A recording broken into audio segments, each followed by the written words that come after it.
Hello and welcome, I'm JD, and today we have a 5v5 playing on Coral. I'm bringing the Gale Swarm once again, this time just for a bit of mobility, as the rest of the team had a little bit more of a static build.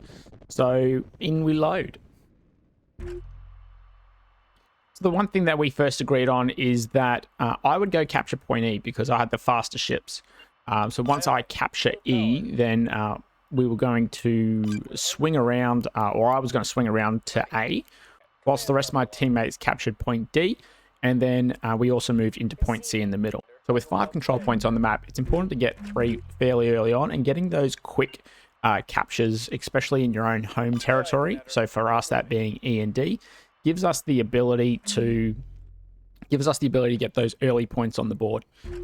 You would have also seen me going through the 2 groups of 4, turning off radars so that I have enough power, particularly for my Spyglass Corvette, which is number 7, as well as the jammers. And you can see that on the left-hand side with the with some of the text that I've added, so that I remember which is which and what I need to do upon deploying in.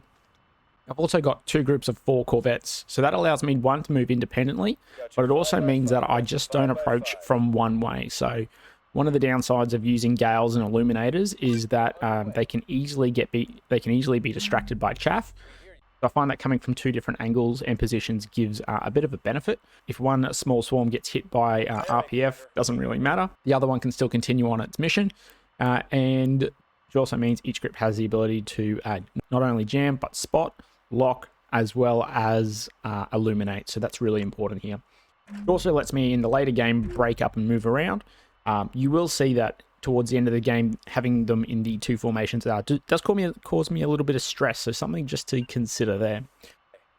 Here we are, we're about to capture E, the rest of our team's moving in. So you can see here that Moldy has heavy cruisers with rails and a spotter. We've also got a battleship and some light cruisers, and everyone's bringing their own different spotters here as well. So we've got a whole bunch of different frigates that we can utilize on the battlefield.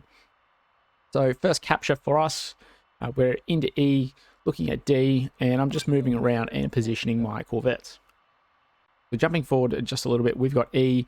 You can see that Moldy has positioned one of his scouts, the Athena, into the middle of C, so being nice and quick. And we've also got the light cruiser Bravo now sitting on D, getting ready to cap that. So 3 points that are in progress to capture. At this point, we haven't seen the enemy team do any capturing for A and B, and that's a bit disconcerting because usually, you'll get something there pretty quickly. It's usually what people want to do. So that sort of stumped us, and we were wondering, where are they going to be? Are they going to try and come from one side? And with the fact that we're starting to capture all 3 points, we started to wonder, well, what next? Do we start to mouse on one side? We obviously don't want to fight through the middle between C because we can get sort of flanked on either side. We do want to get a bit of vision around each way. So I'm going to start to position my Corvettes moving around to A, and I'm going to go wide.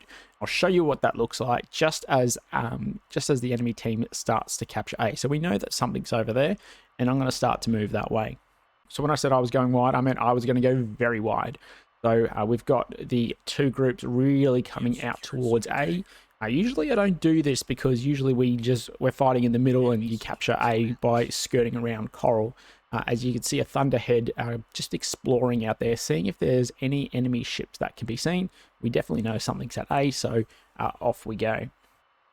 So at this point, as I'm starting to move off to the right flank of the battlefield, we start to actually encounter railgun fire. So you can see that's pretty sustained railgun fire hitting Moldy's Corvettes. And I'm trying to just look at my Corvettes and trying to get a visual of where I think that they are on the map, and then use a warning signal here just to sort of start to place, okay, that's where I think I am. So throwing the signal down, you can see that there's the railgun fire sort of coming to the left and then almost to the right of it as well. So there's one group of fire to the left of that. And then I think there's another group. I'm just checking for that second round of fire. Might be able to try and jam there. But what I'm thinking is I'm going to try and move along and line up for a run. So Moldy's Corvette, they're being hit by quite a few strikes, so they've definitely got a lock on him. So noting the way that Moldy's ships is taking railgun fire, I don't want to simply go head on into that because the battleship will be able to traverse directly and start shooting into the Corvettes. Ideally, I want to get it in that head-on position where I'm going straight at it or straight at its engines, requiring it to rotate or only bringing some of its guns to bear. So even though multi-ship's taking a bit of damage, it is starting to drop some missiles. We've got an enemy thunderhead there, and we can start to see a few tracks in between sea. So these end up being, I think, a mixture of corvettes and destroyers. And we're just jamming in there because that's all we can do at the moment.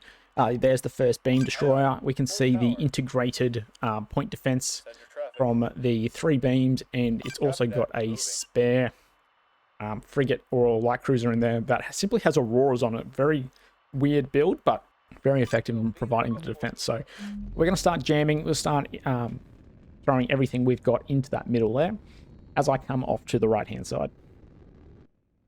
A number of hurricanes being fired into the point defense. We've also got railguns, so that railgun heavy cruiser is also providing a defense. It was a it was a point defense frigate there. So that frigate's just a sole point defense ship, and that's just chewing through some of these missiles as well. So, we had a rail battleship. That's RMN, and the RMN Avalon is our rail battleship. So we're getting some hits, taking out one of the beams, getting frontal hits on the one to the left, 8562, and there's that light cruiser with the point there's a light cruiser with guns as well. So they've been able to mix and match and cover a fair amount of weaknesses. There's also one with a whole bunch of auroras and jammers. So I think that's 4 jammers and maybe 4 auroras, 2 on each side, and another gun light cruiser as well. So, between the beams, the 250s, it's pretty strong. Now, I've managed to get my corvettes off to one flank, and now I'm going to simultaneously turn and rush. So I'm trying to get the paths to sort of step away again so that they're all not in the same cone of fire. So one will go high, one will go low, and I just want to make sure that when I actually get my charge off, with my Whiplash corvettes, that we're going to be okay. And checking for the rails, you can see that we're roughly there. I'm going to drop a warning again just to sort of see where I think it is. Okay, off to the right of the warning. And I think that's fine for where my movement orders are. And there's the track. 7162 is what we are going to hunt down. It's firing its broadsides. So by the looks of that, it is engine towards us, and so we can start to get pretty close. On the way, Commander. We'll be there before you know it. Checking for range. Missiles do have a 14,000 meter range, but I don't want to fire too early because I'm only just getting detected now. So we're going to try and get as close as we can.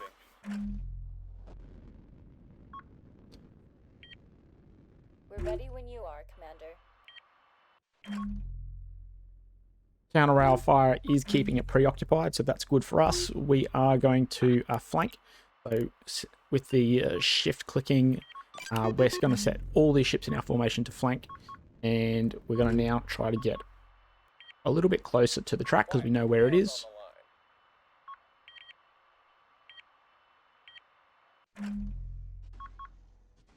Within the 10,000 meters of radar jammers, we're going to start turning those on. So we've got 4, 2 in each group, and generally 1 ship on each carries the jammers, so it's just a little bit easier. Counter railgun fire there, a little bit scary, and we're now starting to take some from the Solomon. So this is actually the same player that I would later come to find out, which is very different. Usually you only bring 1 battleship, but he brought 2 rail battleships, and so there's also something else there, and I don't know what that is. So we'll just sort of panic jam there and start to fire the missiles. So we're getting the missiles out. We're firing not all of them at the same time, because if they dodge the first volley, I want to have a secondary way to engage.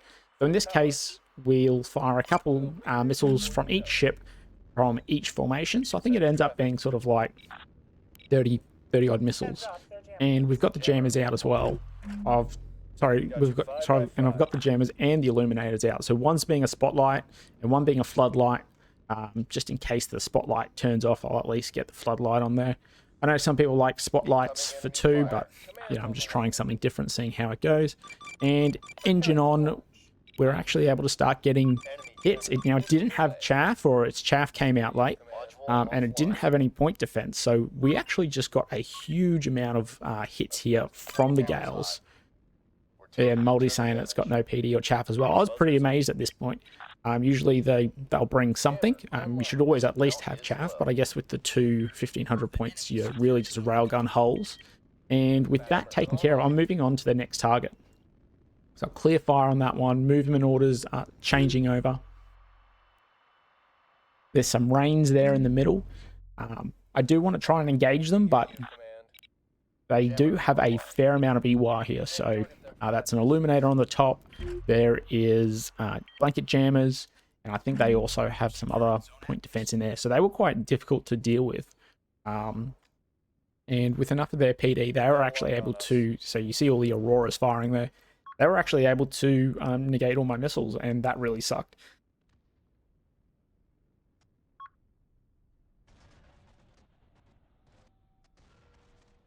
So still 3 points to 2. Those early capture points you can see have had us early, got us about 140 points ahead. So that's why you do want to take those early capture points. And we're still weathering the hail of railgun strikes here. You can start to see this is where I mentioned earlier I was starting to have a little bit of difficulty.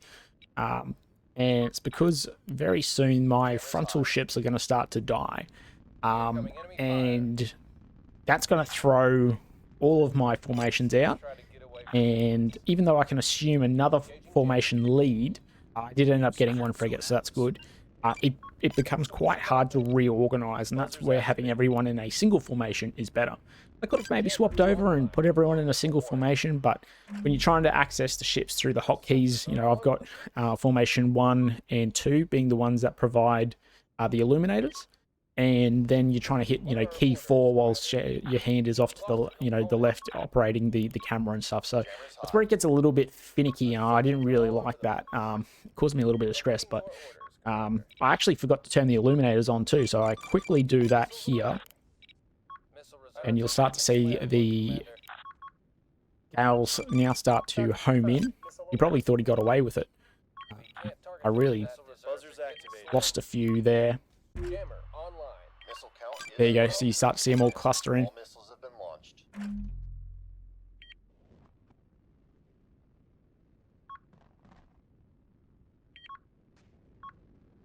And so when you're firing these types of missiles in this current patch, you need to really pay attention to get those missiles out and then illuminators. And, you know, a lot of the corvettes go high because you then have the ability to fire your illuminators below you with the traverse of the illuminator. Whereas you generally don't see, you know, these type of missile ships going low because the corvettes have the illuminator underneath their nose or their belly.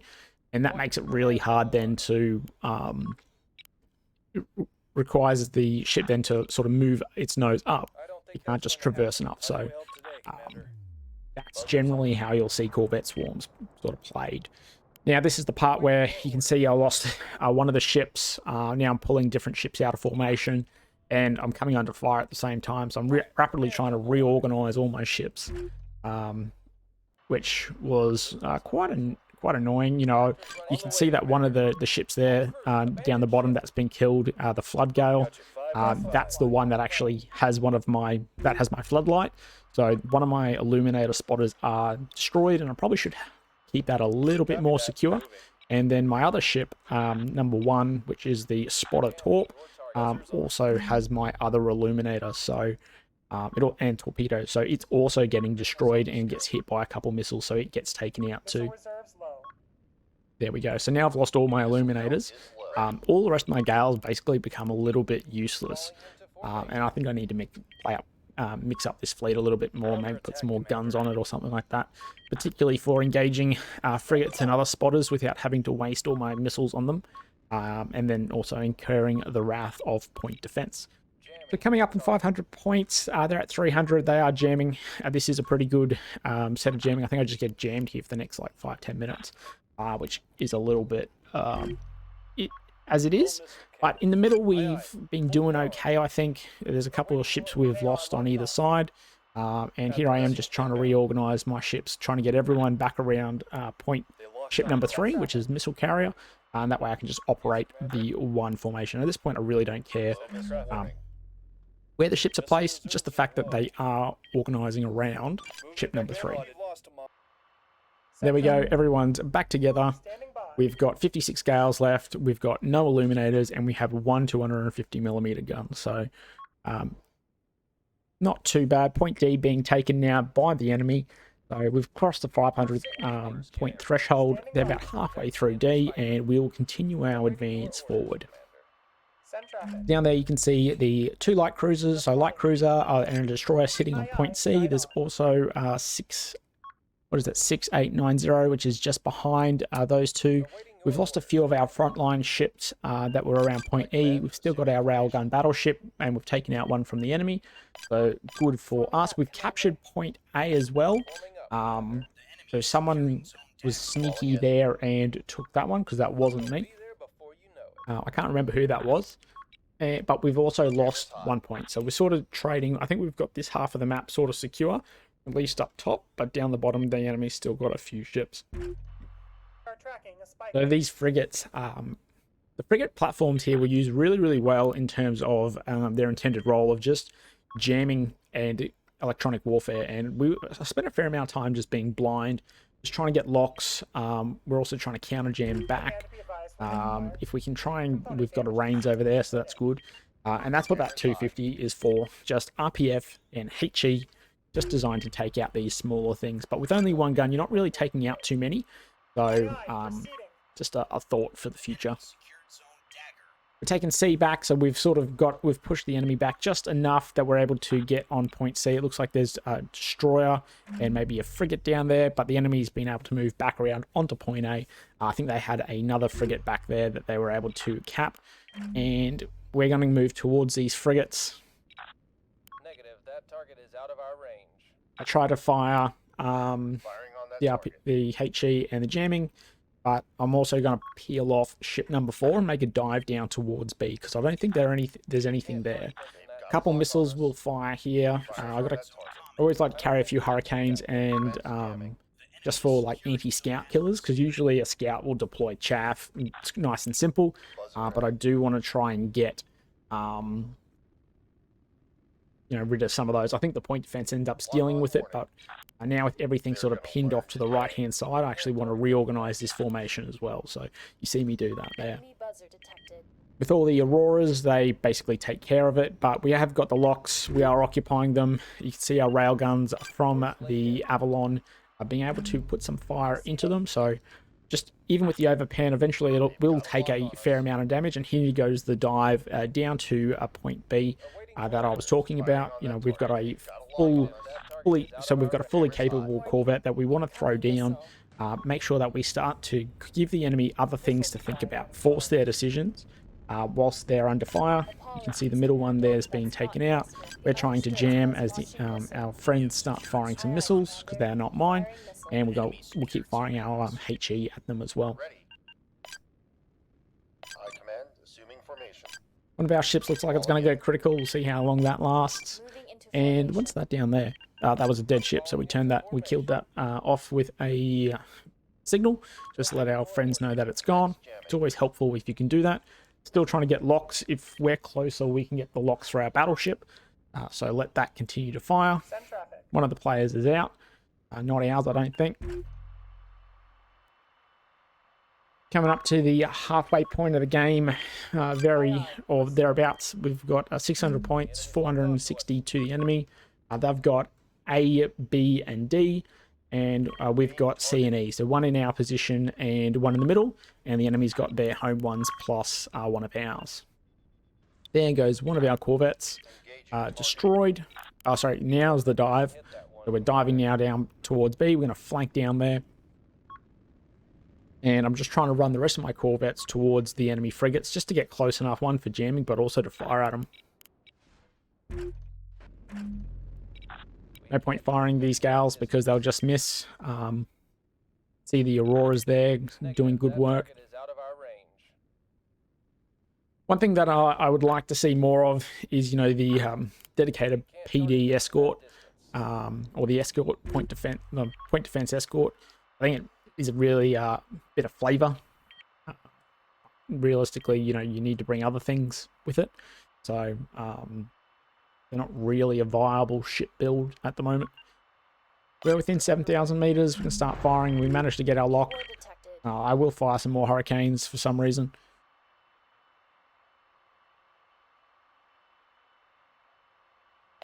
We're jamming them, so that's good. 2 light cruisers down around A. They're moving back towards the center, firing their 250s back towards our ships in the middle. Now, track 5179 you just saw there in the orange is actually a beam, it's a cannon beam battleship from memory. It's just holding down point D, and it's doing that really, really well. So we just tried to kite that out so that we didn't have to engage it a lot. Otherwise, we're not just really punching through. If I had the illuminators, it probably would have been my next target, because we got 2 battleships. But that one I think would have been a little bit more dangerous to go for. There we are, entering A, so we're going to start capping, entering B, so we start capping that. We can see the rains here. If we can get rid of these, we will have good days. It's going to nestle the Corvette into a secure spot that we can, one, escape from if we need to, but also that, we're not going to take direct fire too much. We've lost something in the middle. I think that was one of the Corvettes maybe going up. Sort of hard to see because I was pretty focused over on this side of the map. I wasn't really able to fire too much. We were on voice comms. I couldn't get that to work, unfortunately. So it's part of the reason why I'm doing a bit of a post voice analysis of this. But it was a pretty hard fought fight in the middle. Lots of call outs, which was good. I think I get a lock on 6890 so our teammates can fire on that. And I think those light cruisers were starting to move over towards us. So that's why I keep also pulling back. We're very near the withdrawal line. I don't want to get too close. And I do sort of want to go for A now. So there's a enemy ship coming into B. Now, I wasn't sure what that was. I should have checked, actually, because it would have saved me a bit of heartache. But I realized that it was a Reigns. And I was like, well, I'm going back into B. Because that ship's still got missiles on it, and therefore it counts as having offensive capability, and I'm pretty sure that Reigns there does not have offensive capability, which is part of the reason why I went back into B. So I was able to hold on to that point, and that ship's also out of the fight because it has to sit on B to stop me from moving away, and I can't move away because it's sitting there. So it becomes a bit of a you can see that's starting to cap B there. As I move back in, we've now got that point. We are en route, Commander. Now this is the part where I should have kept my hurricanes for, so that I could have destroyed that. But live and learn. Take us in. Aging target. The light cruisers are moving over to A as well, so you can see them in the center. And I'm going to peel off my Spyglass Corvette. We're going to move that over towards A. It doesn't need to be here. It's got gales, but it won't be able to fire them. So you may as well at least get away. It also gives me a ship that those light cruisers are able to hit it or take out my ship. Then at least I can keep moving. So light cruisers taking some railgun fire in the rear there. 8153 and what's the other track there? 6890. Not much I can do against them, at least at the moment. Just trying to get locks on, just trying to put missiles into them. Anything that distracts them is a benefit for us. So we're back to 3 points, coming up on 800, and the enemy's on 634. So using the point marker there to make sure that I actually move into A, and I'll send that Spyglass ship off. Then I remembered too, hey, look, gales I can't do too much with the gales, but I can dumbfire them. And because that ship's not moving, this is a perfect time. So I'm actually going to fiddle around here and positional fire these gales. So just bringing that in, making sure that where I'm firing, that line at the top of the triangle is going to go through the enemy. And now I can basically point where I want on the ship and fire my missiles. And because they are Missile away.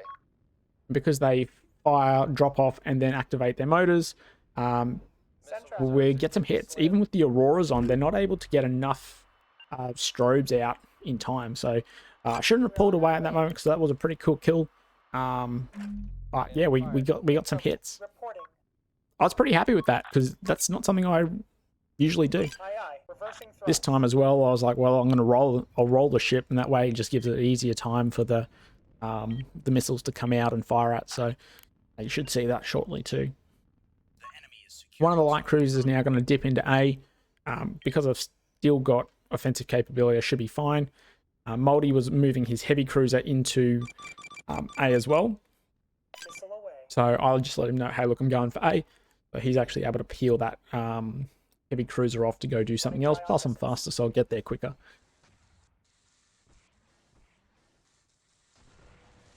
Now this Vauxhall here is not doing too much. It looks pretty damaged. We are getting a few 250 shots into it. I think we are still getting railgun support from the battleship there. You can see the light cruisers still out the back. I'm just checking my various ships.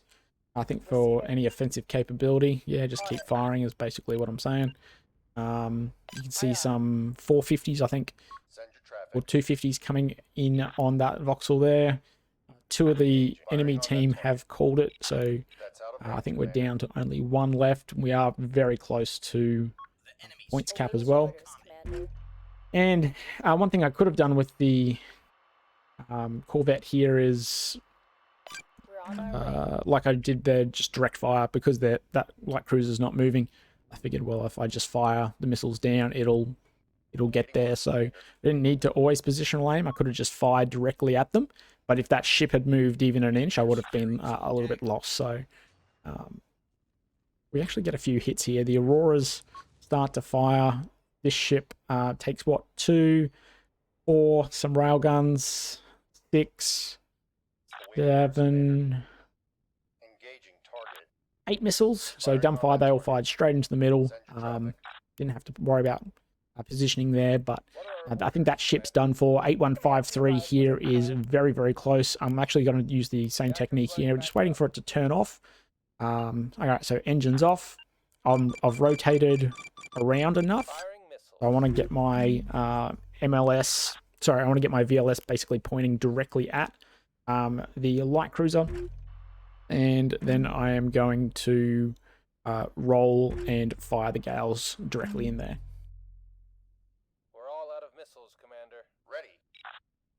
Trying to get a good angle. Before the Auroras could even fire, we got one down there. The Aurora got one, and then we got a third one. So right on top there. Chaff was even too late. Goes to show, if you get nice and close, you can get some hits. I don't think that the ship wasn't firing for whatever reason, so I imagine that maybe it didn't have its guns or anything like that, but we have taken A, B, D's now being captured. So my spyglass has taken A, we've captured D, we're back in the middle on C. B's being negated because we still have functional capability. And yeah, we're at 942, so that's the game there. So just waiting for it to tick out now, and then we're done. So a few good things. I think I need to rework this. We don't have a huge amount of guns that can fire and take out scouts. We've just got one. Really just put that there in case we expended all missiles, that we had something to contest points and not auto surrender. And I think maybe reworking how the formations operate. I like having the 2, but it is causing a little bit of stress once they start to get destroyed. So initial formations will also need to be reconsidered. But other than that, I think it's going okay. It's a bit of a cheesy tactic at the moment, I guess, with Corvettes, and we'll see if this is even viable with the modular missile update when it drops. But at the moment, it gives mobility and firepower to what can be sometimes a very static battle line. If you're always playing heavy cruisers and battleships and light cruisers, they don't move as fast, so just gives you a bit of something different. So on to the victory report, the Archon of Evil. So Avalon was doing 16,000 damage, so he just brought one 3,000 point rail battleship. Goldsty in the middle with his 3 missile / beam destroyers. And so good numbers there. Each of the corvettes sort of did a low amount, but ultimately taking out 2 battleships is a good points trade. So we probably spent 3,000 points to, you know, 1 fleet each, but, you know, railguns can probably take on more toll. You've got Maltese, a rail heavy cruiser there, also doing well, and then Screamer with his 2 light cruisers. And you can see here, Hopeful Monster, 8,000 and 5,000 points, each of them being a 1,500 point battleship. So not too much PD, not too much chaff. Siga had all these frigates, so 6 frigates in combinations with EWA and missiles and jamming, I think. So they were really strong in just keeping us basically blinded for a lot of the game. So yeah, really good there too. All right, so that's the end of the video. I hope you enjoyed it. I quite enjoyed this game, even though I was frustrated at one point. So thanks for watching and take care.